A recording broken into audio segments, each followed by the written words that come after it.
is Rachel, and this is my reflection on Data Meeting 2, Group 1.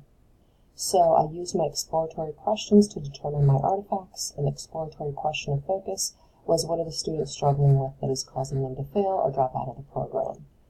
And my triangulation data, context, and value was, I initially had 13 students, and now I have 11 who are still successful in the cohort and 2 who have dropped out. So I came up with these 4 artifacts. Students who have failed 1 class in the program, students comparing their final grade versus their final exam grade, an average of an entire semester's worth of grades, and students who dropped out versus students who are continuing. I track these as either learning gaps or instructional gaps, or a combination of both, and their relative significance. So here's a more detailed explanation of my artifacts. In Data Meeting 2, since I was the leader this week, I initiated this discussion board with my teammates and posted off a check-off list and suggested a time to meet.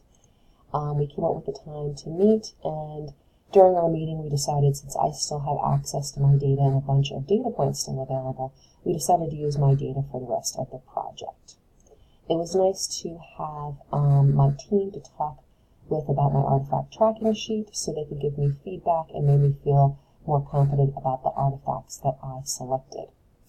While we were talking, Richard started making charts based on the artifacts that I presented, and all 3 of us took notes to incorporate and give to Richard, our consolidator, later to put together his presentation.